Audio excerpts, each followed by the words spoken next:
All right, welcome back, everyone. Yeah, good to see you all here. You might notice I've messed with my mic a bit. I saw a few of you saying the mic was having issues before, but hopefully the audio is more clear now. And folks, some big stories to go into tonight. First of all, President Joe Biden has unveiled his winter plan to defeat COVID. Well, not defeat. It's actually interesting now that he's admitting that not only will we very likely not fix everything in the US until every single person is vaccinated. Now, folks, it has to be the entire world. I'll explain to you tonight. We'll go into it. Also, teens in Australia were arrested while trying to escape COVID camp. I'll be detailing what happened with their case. Interesting because they didn't even have the virus. They were thrown into Australia COVID camp, presumably through their own request, as some of the reports are claiming. But they tried to escape. They tried climbing the fence and getting away. They didn't even have the virus. They were in touch with people who did, allegedly. And they have to serve more time in COVID camp now as punishment. They've actually extended their sentence in COVID camp. I'll explain this. Also, everybody's favorite intelligence agency, the CIA, is now, reports coming out, letting people off on evidence of pedophilia, at least if you're a CIA agent or asset. Apparently, that's okay now within their ranks. I'll be explaining some of the cases on this. And it's interesting now that Biden has restarted Trump's Remain in Mexico policy, although with some caveats to it, which we'll also explain. All right, that said, folks, as always, it's great seeing you all here. Bubba, you cracked me up. You said the midterm variant. Yeah, I think that's the one we're in right now, the midterm variant. Or maybe that's the next one. Who knows? It is interesting, though, that this Omicron variant now allegedly spreading around the world. There are some cases in the U.S. now, although based on reports, the symptoms don't seem to be serious. The way that they're trying to justify the lockdown, the new lockdowns and the new policies with this in different parts of the world, is they're claiming that the mutations are of concern. I'll detail this as we get into it. Yeah. Killer Metal 10, you said, WTF did I walk into? You know, I ask myself the same thing when I start researching news every day. Yeah, folks, a lot to go into tonight, as always. And folks, always a pleasure. Again, leave questions in the chat around the halfway point. We'll get into some questions. So again, if you have questions, leave them in the chat. It is helpful if you write question at the start of your question, just so we know which ones are questions. All right, folks, that said, let's jump into the first story of the night. It says here that Biden has unveiled his winter plan for COVID-19. And it says here, speaking on Thursday, today, President Biden is sharing his winter plan, ostensibly at least, to help combat another wave of COVID infections driven by the Omicron variant, or seasonally, nobody knows for certain, because we are in flu season yet again.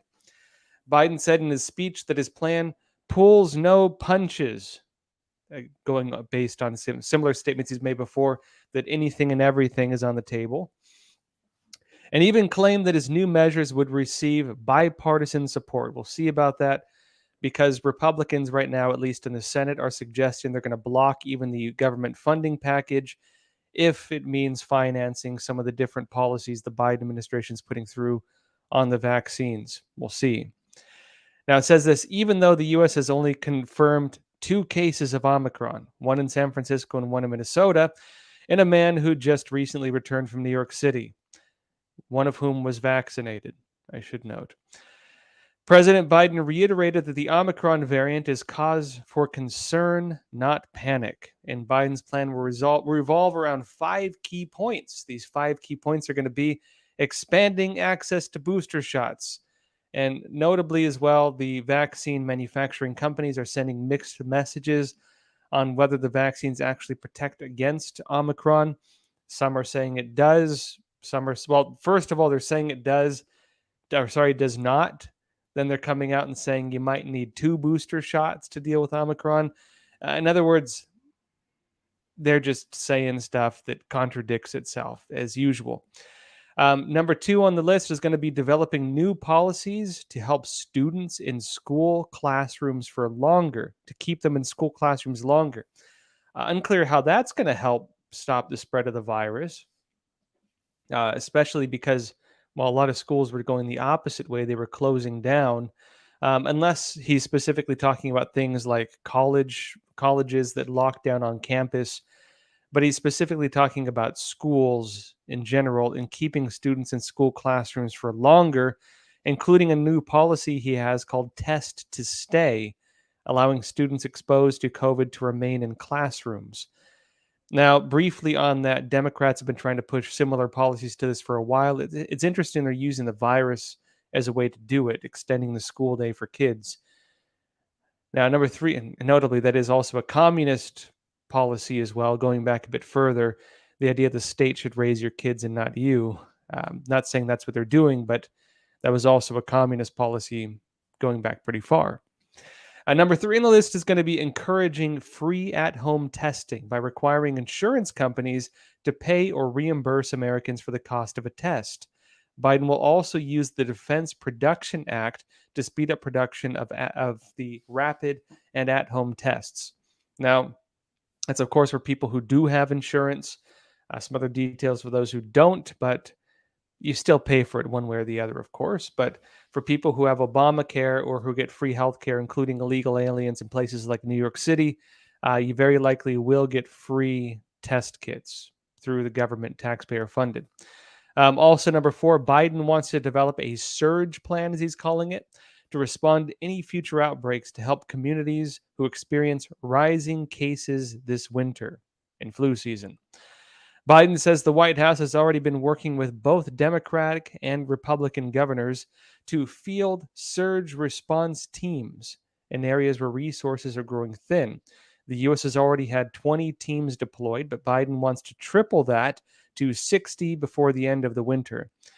This is actually an interesting plan, the creation of these surge teams, because you have a lot of hospitals that are understaffed, places, for example, where people quit or were fired because they didn't want to abide by the vaccination mandates. And so this is a way that they seem to be dealing with that particular issue, where hospitals are understaffed. It seems the federal government has its own like special deployment doctor team it sends to areas, the surge team. And finally, Biden wants to tighten travel restrictions, particularly on foreigners visiting the United States.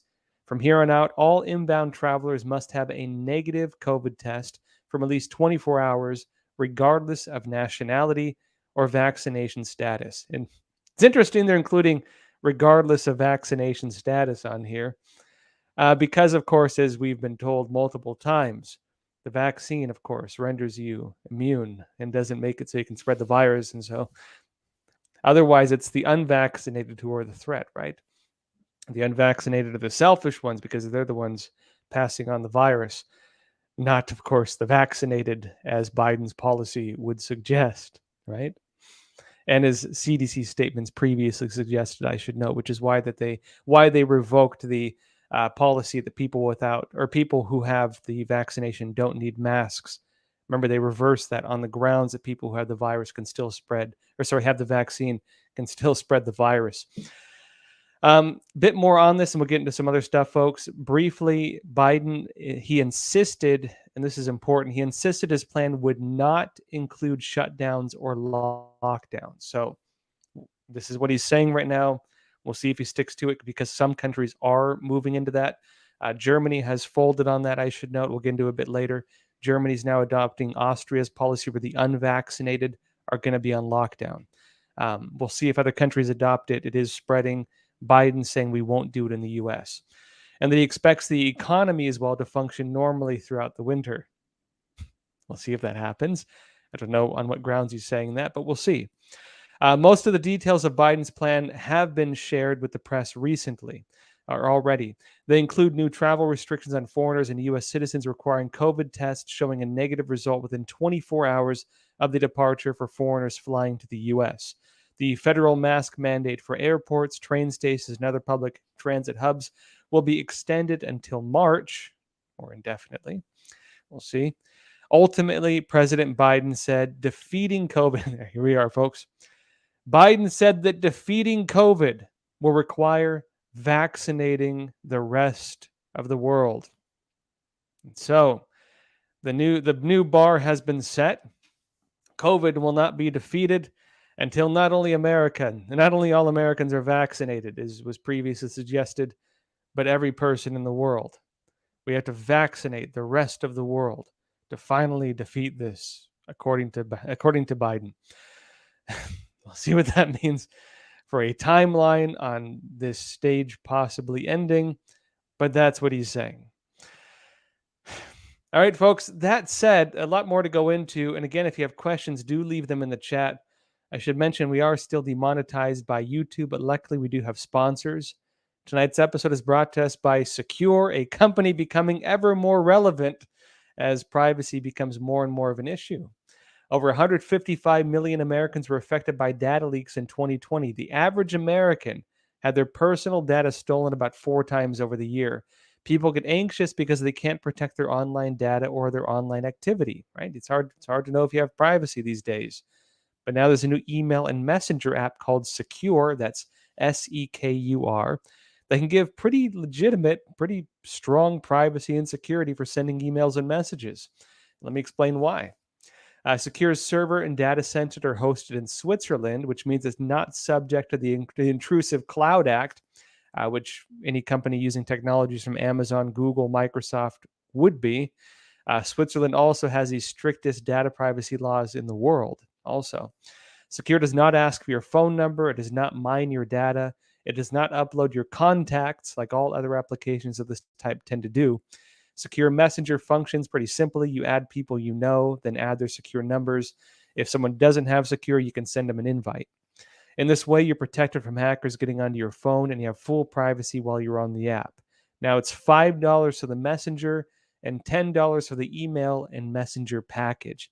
You can visit secure.com today, Sekur.com, for a free 7-day trial, or you can use the promo code Joshua to get 25% off. And folks, big thanks out to Secure for sponsoring tonight's episode. And again, becoming ever more relevant on the privacy issue.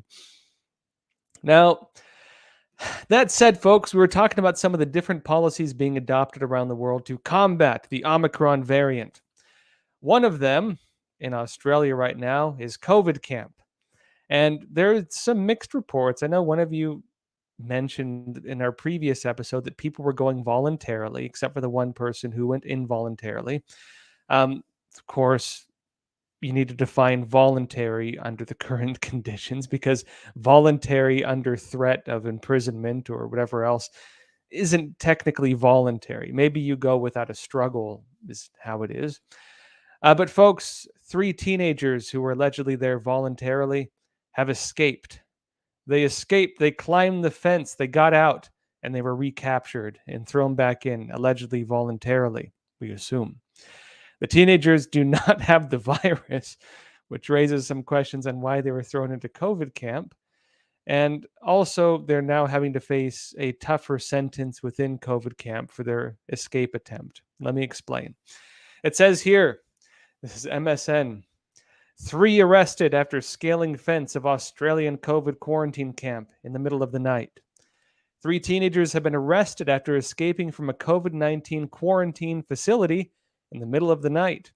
Australian police said the 3 boys, aged 15, 16, and 17, scaled the fence at the Howard Springs Centre near Darwin in the Northern Territory, NT, on Tuesday. Police arrested them after launching a manhunt on Wednesday. All of them had tested negative for COVID the day before.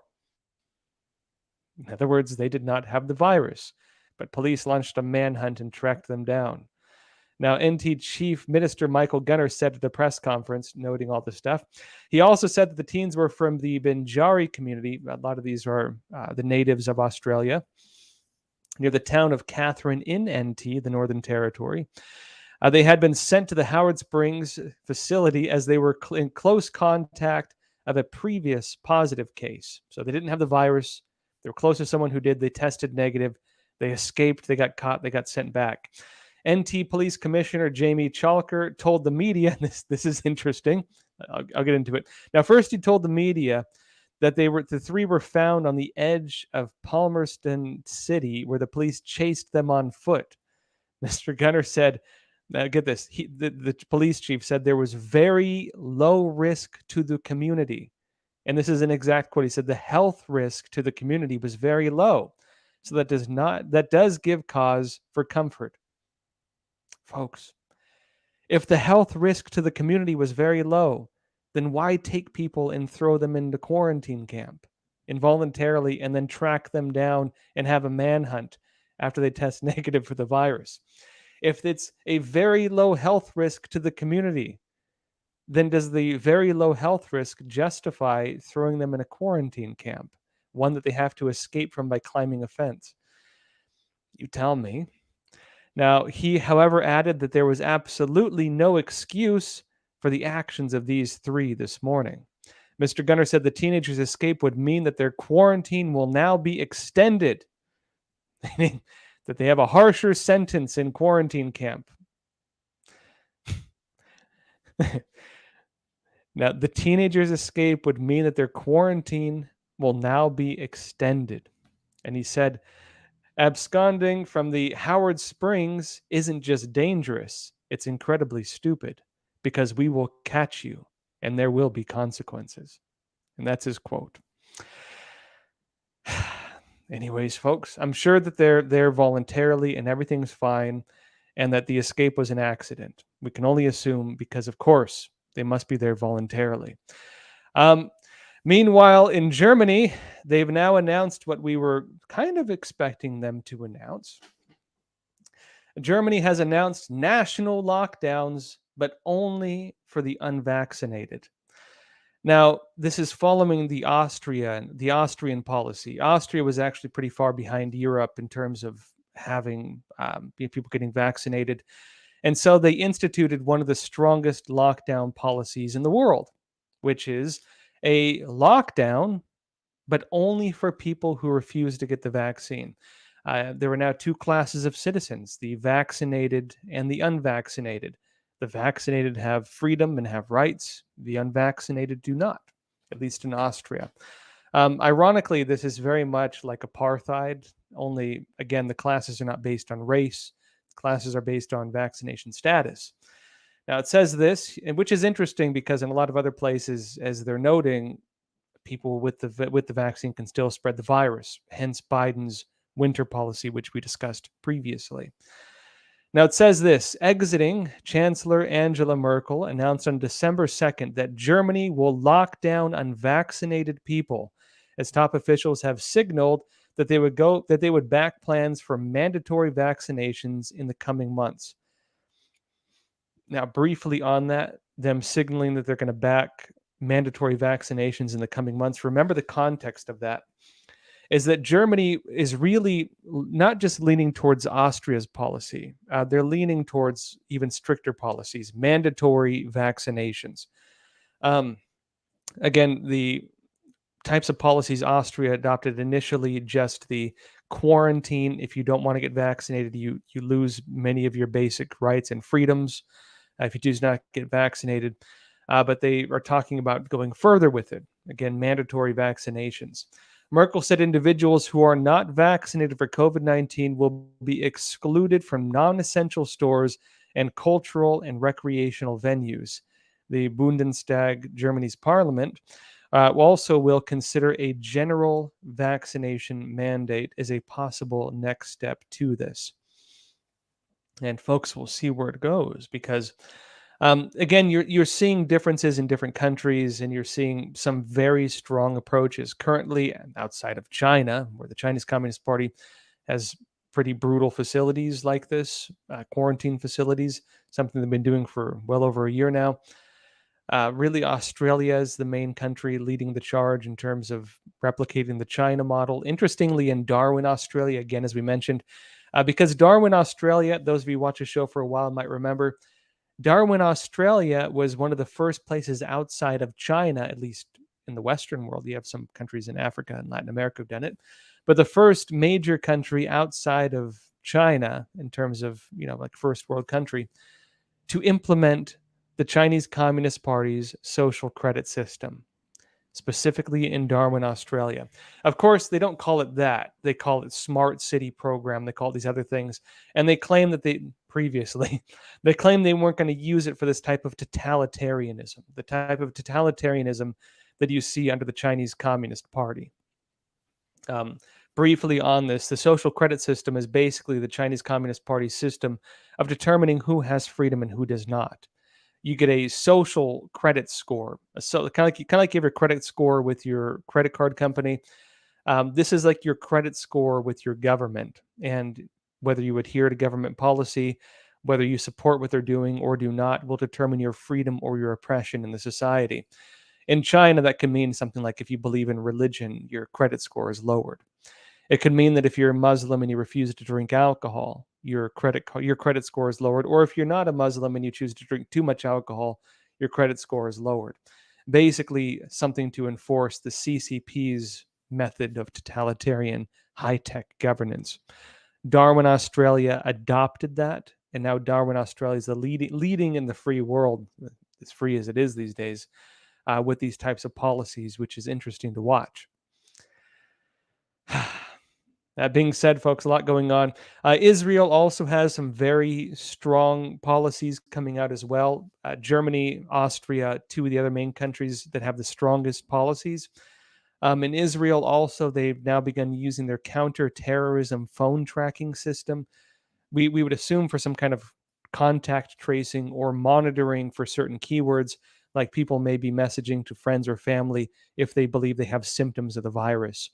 And so you do see that in Israel as well, which ironically was leading the world in terms of getting people vaccinated. Now, folks, here in the United States, we have two organizations, one federal, one international, that work at the behest of the federal government and help keep us safe from terrorists. This being, of course, the CIA in this case, one of them. And from terrorists and from foreign threats, the counterintelligence agency here. But it seems that there are some strange issues within the CIA now, which is the CIA is letting pedophiles walk free after also refusing to prosecute them, after finding evidence and strong enough evidence where most people go to jail for a long time. The Department of Justice itself is refusing to prosecute them. Let me explain. Now, this is from Zero Hedge. BuzzFeed actually it's interesting. BuzzFeed had the story on it. They had a FOIA request, Freedom of Information Act request. And it says here, folks, remember in 2009 how an internal investigation into child pornography revealed hundreds of civilian and military employees of the Department of Defense had bought child porn? Yet only a handful of cases were prosecuted. 9 years later, an internal investigation revealed that, quote, an untold number of Department of Defense employees and contractors have subscriptions to child pornography websites. Now, how you even get a subscription to such a website is beyond me. But folks, this is what it says also. It says now, in addition to that, now BuzzFeed News, which Zero Hedge notes, ejected one of its own suspected pedophiles last year for plagiarism.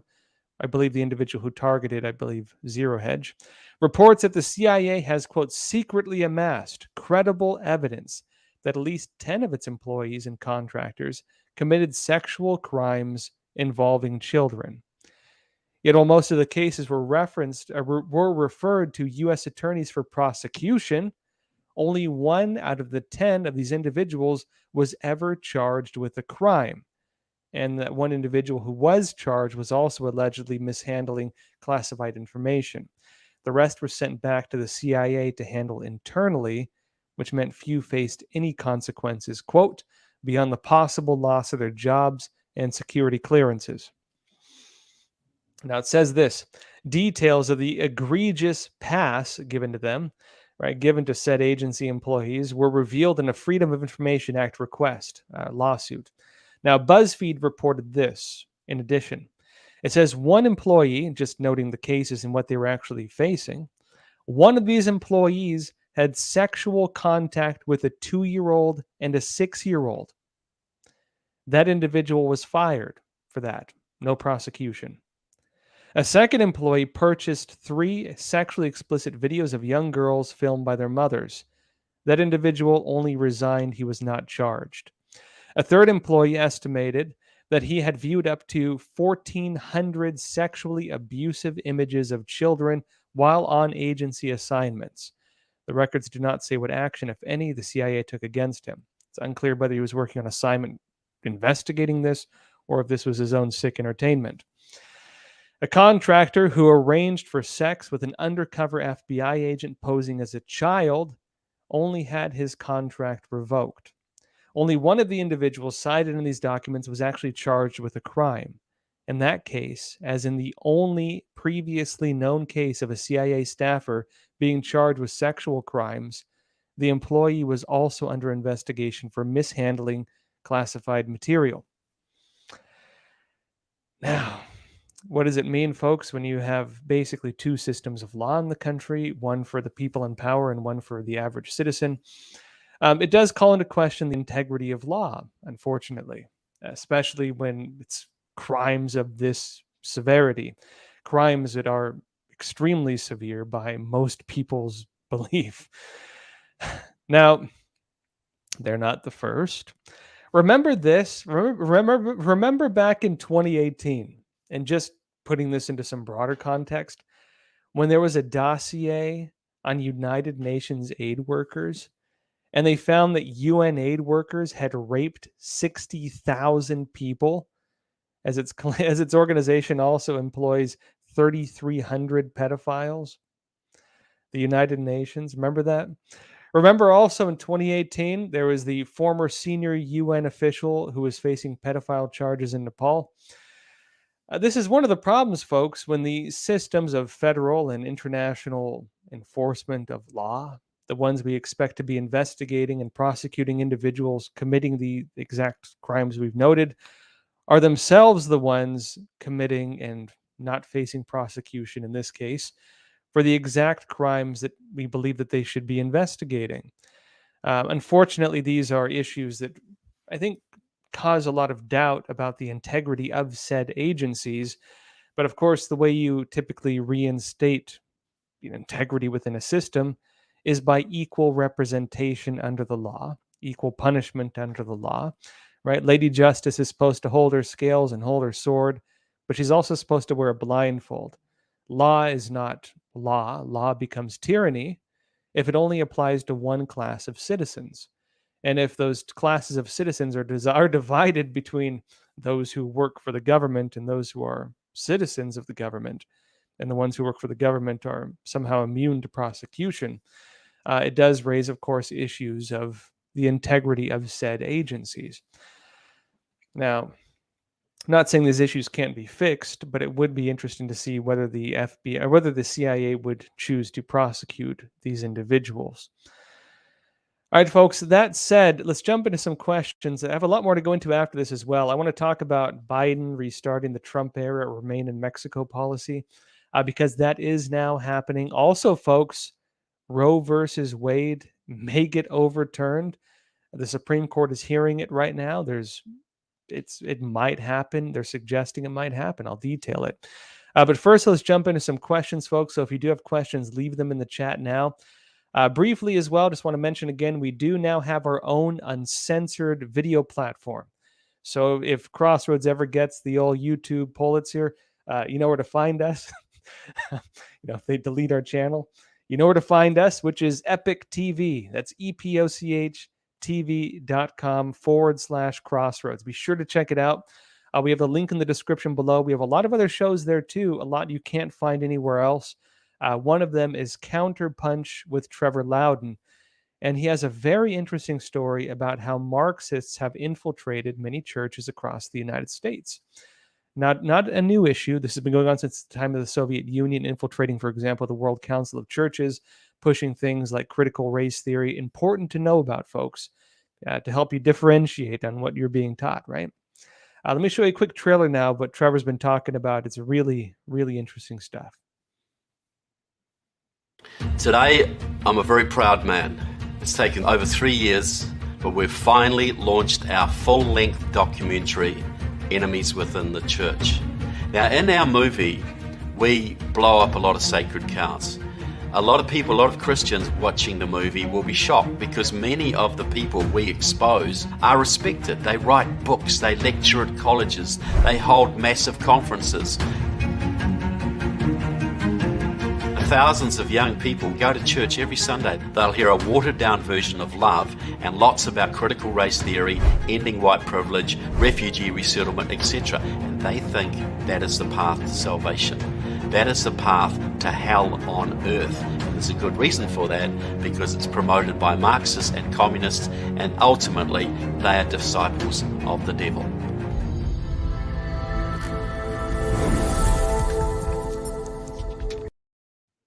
All right, folks. Again, that's Trevor Loudon, one of the top experts on communism in the world, well, anti-communism. Trevor is really great. He does a lot of really good work. Be sure to check out his videos. So here he's talking, of course, about communist infiltration of the church. He is Christian, last I talked to him. And so this isn't like an anti-church thing, but it is important to know of, what's being altered within the religion. And there are groups which he describes and explains how they're doing it that have made this their focus. They're trying to do it. Be sure to check that out. Again, that's exclusively on Epic TV, epochtv.com/crossroads, or check out the link in the description below. All right, folks, that says jump into some questions. And real quick as well, again, we're going to have a special live Q&A in addition to the normal ones this coming, next week, next Monday. That's going to be 8:30 p.m. Eastern Time, exclusively on Epic TV. We have our Book of the Month author, Tim Barton, who's going to be talking with us about the Book of the Month. So those of you who read his book, The American Story, be sure to join, folks. Again, it's going to be next week, Monday, 8:30 p.m. Eastern Time. And if you want to keep updates on that, be sure to also check out our newsletter where we give, every week I give updates on this stuff. Link also in the description below. That's ept.ms/crossroads exclusive newsletter. All right, folks, that says jump into some questions. Shannon Haney, good to see you. Said, Josh, in your opinion, do you believe there will be domestic travel restrictions or even checkpoints? I personally don't. I could, let's put it this way, I could see them doing it. I think it'd be very hard for them to do it. Remember, even their attempts to institute mandatory vaccinations within the airlines themselves for airline workers had a lot of pushback even within the airlines. Briefly on this, and I know from many sources, did you know that typically, in the US, unions aren't really allowed to hold general strikes? Did you know this? Different laws prevent them from doing it. And so general strikes don't look like strikes in the United States. General strikes look like inclement weather or people calling in sick. That's what strikes look like in the United States. Now, not saying that this is what happened with the airlines, but I might be saying, if you know what I'm saying, which is, of course, there was a lot of unions who were very unhappy about the vaccination mandates, Southwest Airlines and others, just as examples of this.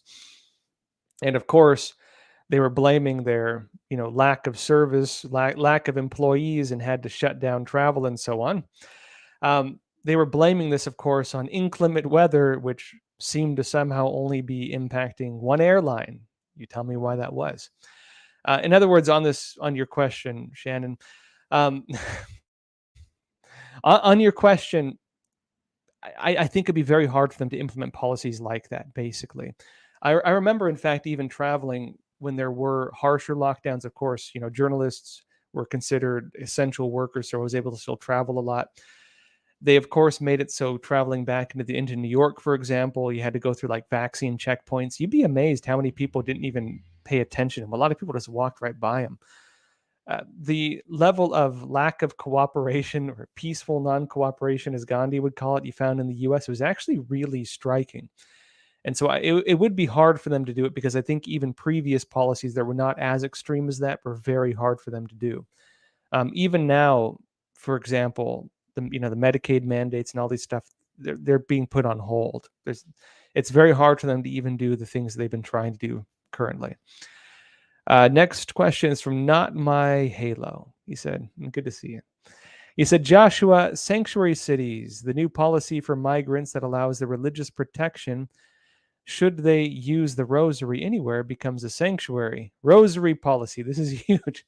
I think you're onto something here.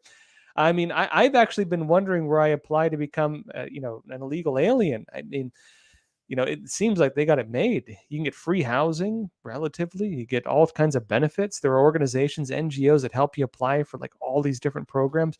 Yeah, I mean, you're making out like $40K a year roughly if you like sign up for the whole gamut of policies. You get free health care. You get off on misdemeanor crimes because you're not in the police databases and they can't report you to ICE. I mean, you get, really, if you're an illegal alien in America, you have it made. It's incredible. Good point, though, that the rosary policy, you can declare sanctuary. This is a great idea. Yeah.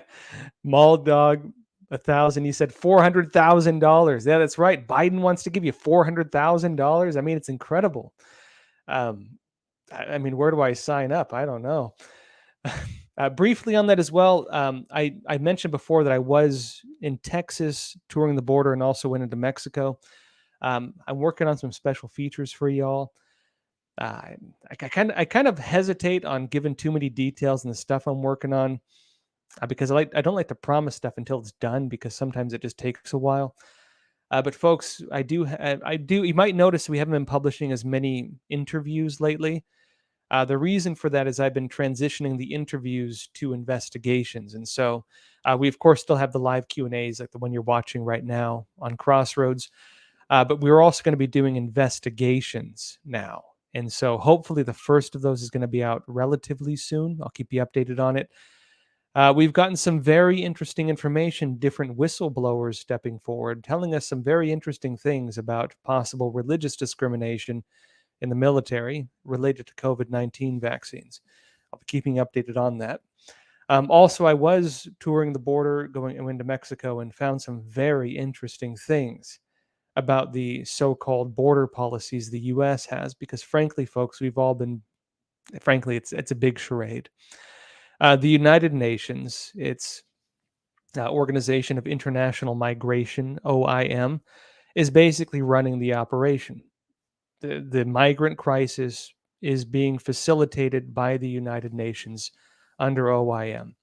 And the Biden administration redirected a whole lot of funds to finance NGOs that have been facilitating the movement of these individuals inside the United States. Hopefully, I'll have something to show you about what I found very soon. But those of you wondering why we haven't had as many interviews up, that's the reason. I've been transitioning those to do some investigative reporting. And it's it's a little more work, as you might imagine. Another question here from Ulmer. He said, question, Josh, even if we get a Republican in as president in 2024, how on earth do they undo all the destruction this administration has caused? I feel like communism has already taken over. Well, we have, of course, witnessed a huge expansion of government and federal power.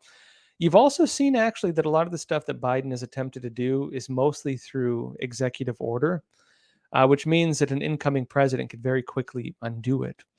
The exception to that would be if Democrats could actually gain control of, the Senate right now, which is really blocking them from doing a lot of what they want, and also gain control of the Supreme Court, which is blocking them from doing a lot of what they want.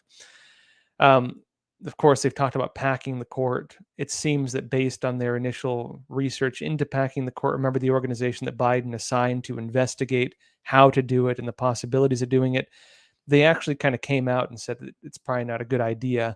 Some of the more extreme individuals on the Democratic Party got rid of the conservative voices who made that determination, saying it probably wasn't a good idea.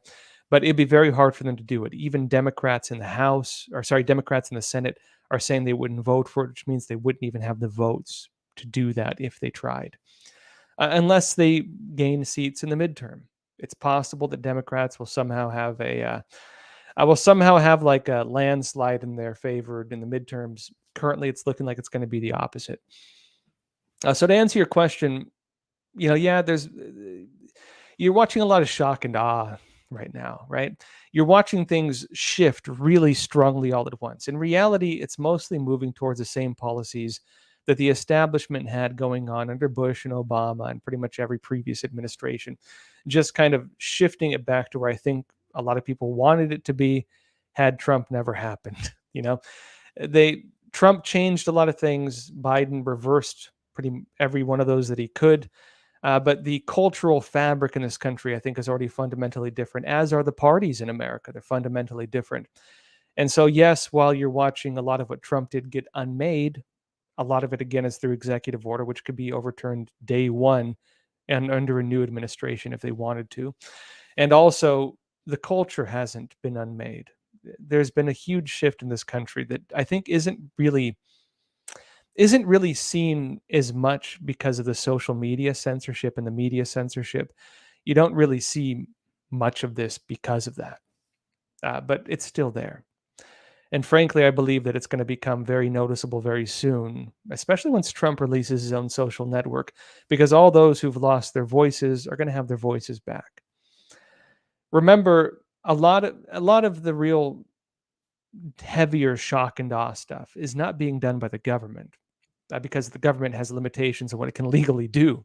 And even the stuff it's doing that is arguably illegal is being challenged and is looking like it may not work. A lot of the vaccine policies, for example, are being challenged legally.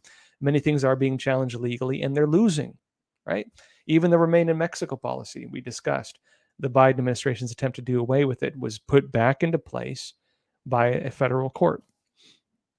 A lot of what you're watching, the real heavy shock and awe stuff, is not being done by government policy. It's being done by private companies. Private companies enforcing things that government cannot legally do, like strip away free speech and so on, like strip away basic rights and so on. And once you have alternatives to that come about, as the trajectory is suggesting there may be soon, it's going to be hard for them to maintain that level of control. And so I believe you're going to watch a shift take place relatively soon. Question from Seymour Butts. He said, Josh, do you think that overturning Roe versus Wade is intended to provide more victims for the CIA pedos? I think you might be onto something here. Maybe. Oh, it doesn't hurt to have some dark humor these days, folks. The world is a difficult place. You got to learn to laugh at things. You know what I mean? You take everything too seriously, it's going to get to you. You got to learn to laugh at stuff like this, like our good friend Seymour Butts. Thank you. All right, another question here from Lugpuka. He said, Josh, would you consider trying to get Daisy Cousins as a guest? She is great and could give us all the Australian perspectives. That may not be a bad idea.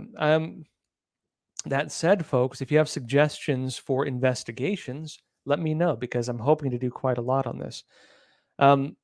I can tell you. So, of course, you might know. I'm in addition to Crossroads, I'm also the senior investigative reporter at Epic Times, and I've been an investigative reporter since 2008. I've been with Epic Times since 2006, including investigations into the Chinese mafia, into Chinese criminal rings and Chinese spy rings and stuff like that. I've done some interesting stuff over the years.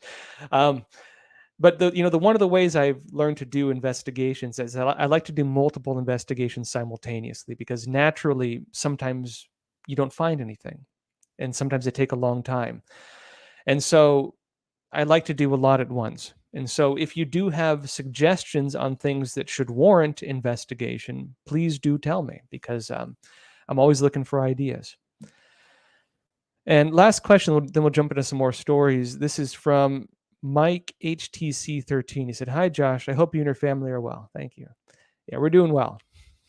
He said, what happened to the Cuban people rebelling against the regime over there? The news outlets all just dropped it. I have some interesting stuff for y'all on this. Yeah. So interestingly, while I was in Mexico, and actually I was watching people just cross the Rio Grande like as casually as like they're going to catch it, like the local bus. They're crossing the Rio Grande, the water's going up to their knees. I was on the Mexico side, of course, watching them cross to the US side. On the other side of the water, you have the National Guard like helping them out of the water, and they process them and they transfer them to these NGOs, which then traffic them into the U.S. essentially. I'll tell you all more about this soon.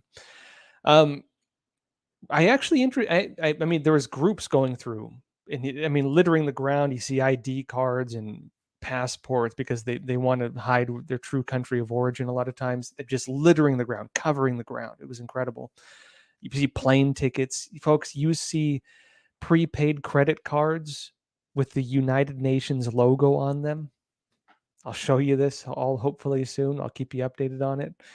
Wild stuff like this. Travel documents with the United Nations logo. Wild stuff like this. I'll tell you all about this soon. Of course, when we do the feature.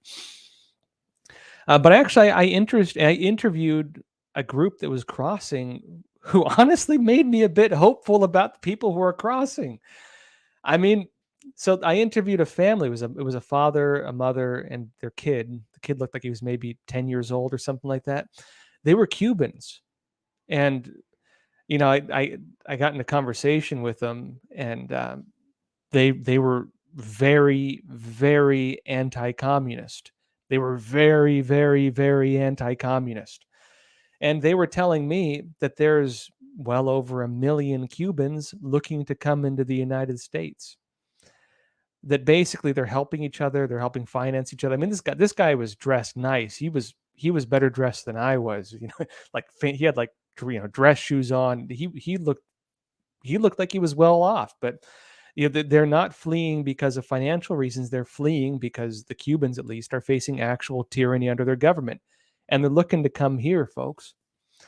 Now that will be interesting to watch because, frankly, 1 million strong anti-communist Cubans coming into the U.S., heck, man, where do I sign up? I'll take all of them.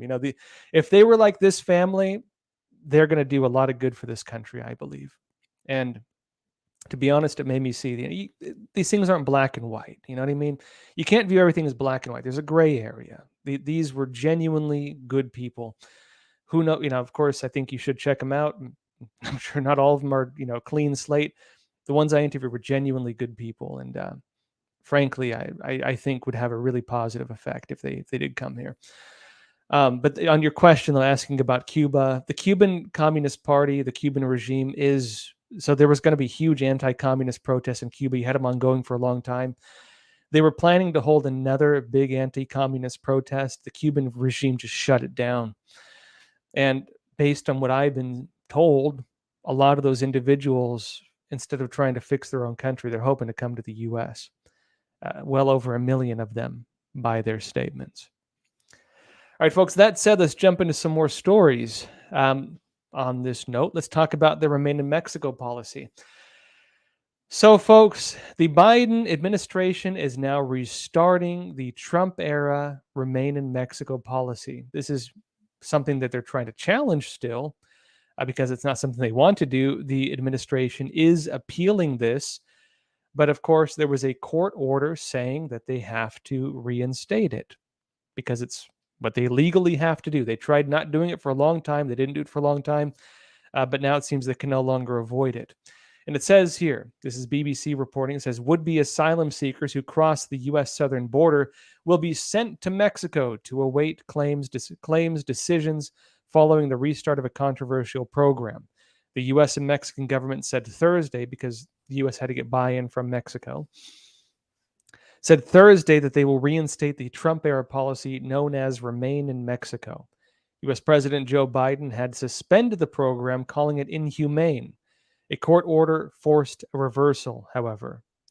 Now, a bit further on, it says this. I won't go over the whole thing, but it says under guidance from Mexico, because Mexico had to make its own requests, the United States will now include providing COVID-19 vaccinations for migrants and expanding exemptions for those vaccinations, such as for those with physical and mental health challenges. Now, how they determine whether these individuals have mental health problems before determining whether they give them the vaccine or if they just claim they're not feeling mentally healthy, who knows, unless Mexico is going to be giving them all some kind of therapy as well to determine their mental health, to determine whether they can get exempted for that. We'll see.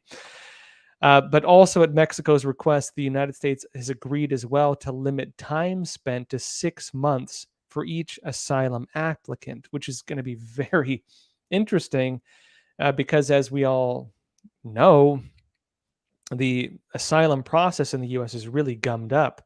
They're not really able to process all the requests. You're getting hundreds of thousands of people every month. Remember, 200,000 at some different points, just of those that we know of. Estimations early on for October was going to be 400,000 illegally crossing into the United States.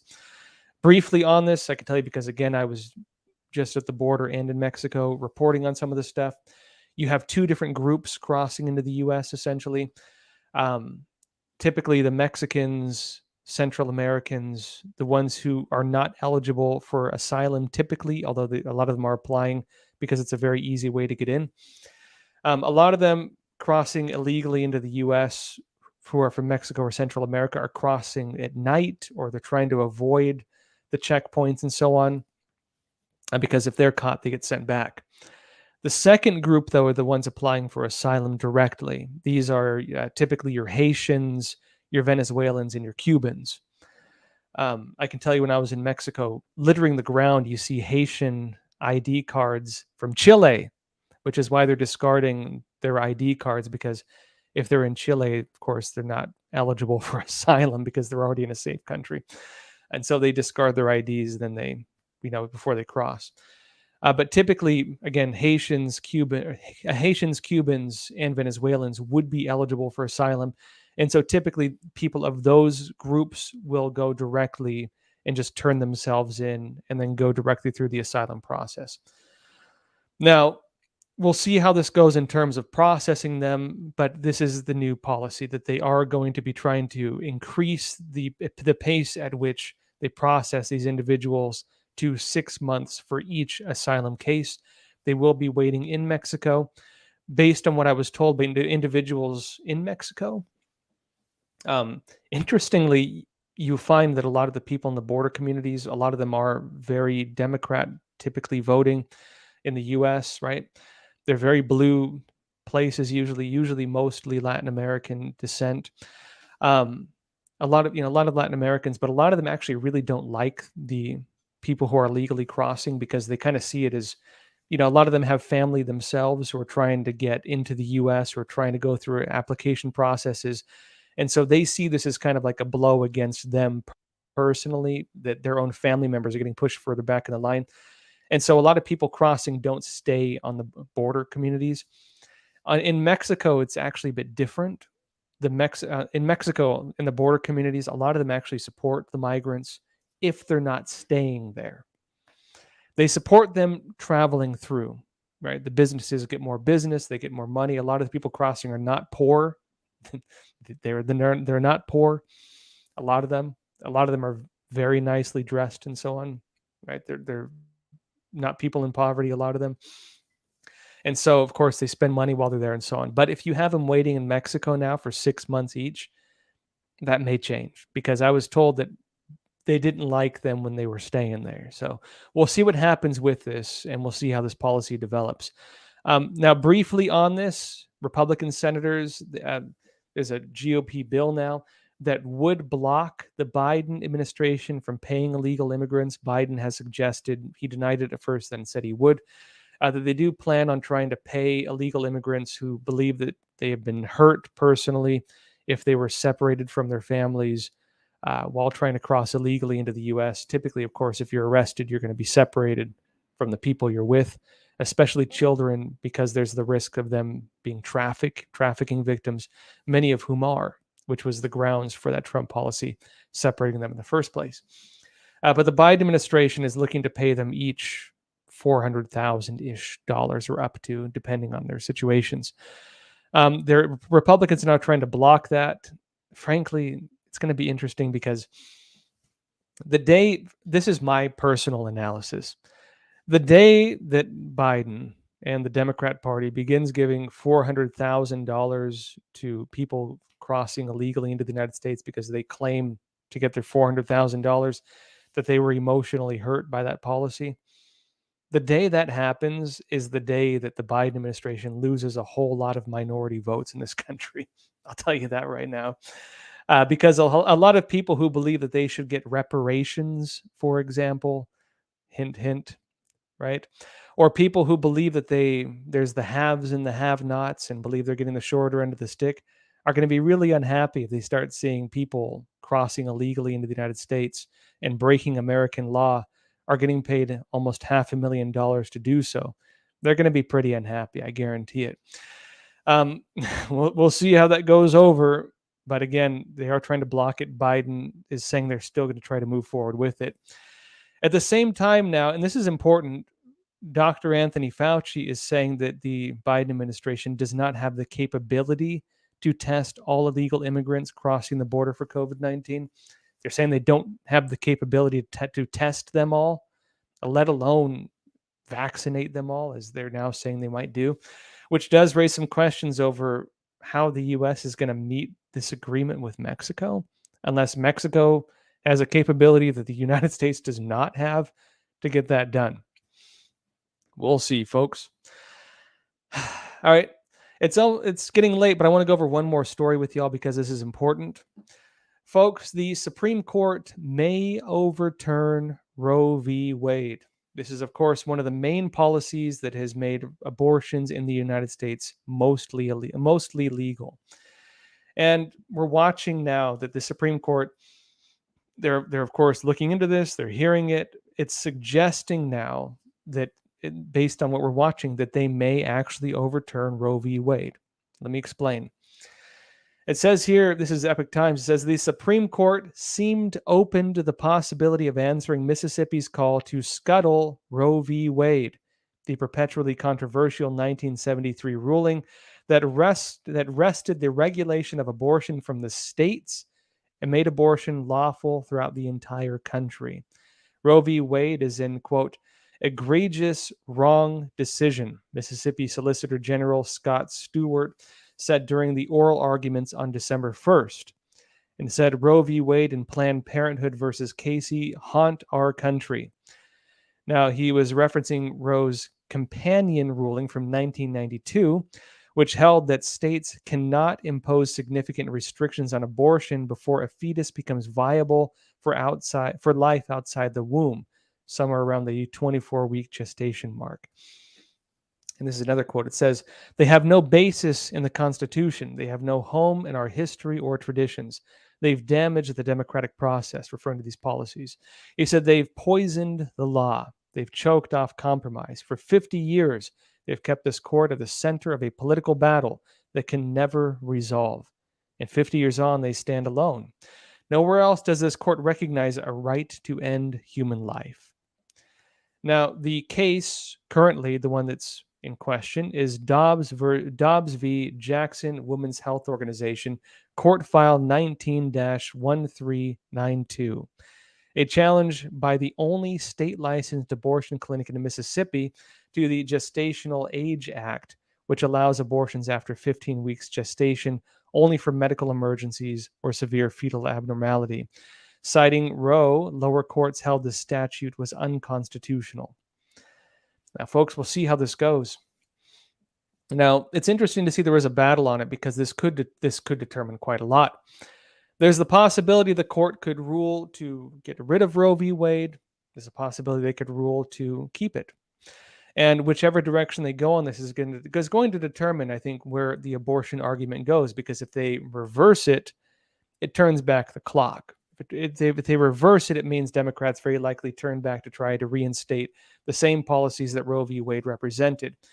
If they go further with it, there are many Democrats now pushing for full-term abortion, a fully developed baby able to be killed. Not abortion at that point. Already they have in different parts of the U.S. policies that allow for abortion such as that. And abortion where the mother essentially gives birth and you have a fully living, breathing, able to survive human being that they allow to die, i.e. kill, because they call it abortion. And that's for New York, for example, the way that it is heading now. Now, at that point, of course, we have a fully functional baby that is able to survive outside the mother's womb. That is infanticide, right? That is the murder of a child at that point. But that's already where it's at in the United States. Now, in places like China, it's even worse. And China, under the Chinese Communist Party, is an example of that, where even post-birth abortion is a thing. Under, for example, the one-child policy, which of course they've changed now, but they still have elements of it. The one-child policy, which often resulted in the murder of infants after they were born, oftentimes ripped from the arms of crying mothers, and that's where abortion could head, where government can regulate the ability to procreate, essentially. We'll see which direction it goes. Currently, the court is suggesting that they're going to overturn it. This does not mean, for example, that abortion is gone in the United States. It would very likely mean that it becomes a state-by-state issue. And we'll see as well what that means if, for example, as we've seen previously, states try to make it so that even traveling to commit abortion would be something that they could prosecute. We'll have to see how it goes. But folks, again, this is where the argument is. This is where the debate is. It is currently being heard by the Supreme Court, and I will keep you updated on this as we get more information as things develop. All right, folks, that said, it's getting late, so we'll call it a night. Again, I do these live Q&As every Sunday, Tuesday, and Thursday, 10:30 p.m. Eastern Time, so be sure to tune in again this coming Sunday at 10:30 p.m. Eastern Time. Again, as well, we're also going to have an additional live Q&A next week that's going to be exclusively on Epic TV. That's with the author. He's going to come and talk to us about his book. Again, Crossroads, now we have a book club. Crossroads Book of the Month for November was The American Story. I'll get back to y'all soon on December's Book of the Month. I'm trying to decide still. I'm sorry for being indecisive because I know we are in December. It's just a lot I want to talk about with y'all. I'll get back to you on that soon, but again, be sure to tune in to the special live Q&A with author Tim Barton. Going to be answering your questions on our Book of the Month. That's going to be 8:30 p.m. Eastern Time this coming Monday. And again, if you want information on that, sign up for our newsletter. You can find it linked in the description below. That's ept.ms/Crossroads exclusive newsletter. All right, folks, that being said, always a lot of wild news to go into, and it's not pleasant sometimes. Let's just be honest with ourselves. But, there is a lot of positivity in the world. One of those things is, I think, Shen Yun, which I've talked about before. One of the exclusive shows we now have on Epic TV, so be sure to check it out, is Shen Yun Creations. Shen Yun is a New York-based performing arts company. You might have seen Shen Yun ads all over the streets and so on. They're not from China. They're New York-based, and the Chinese Communist Party really, really doesn't like them because they've been restoring the culture that the Chinese Communist Party has been trying to destroy for well past 1950s. It's beautiful stuff, folks. Beautiful dance, beautiful music. Be sure to check it out.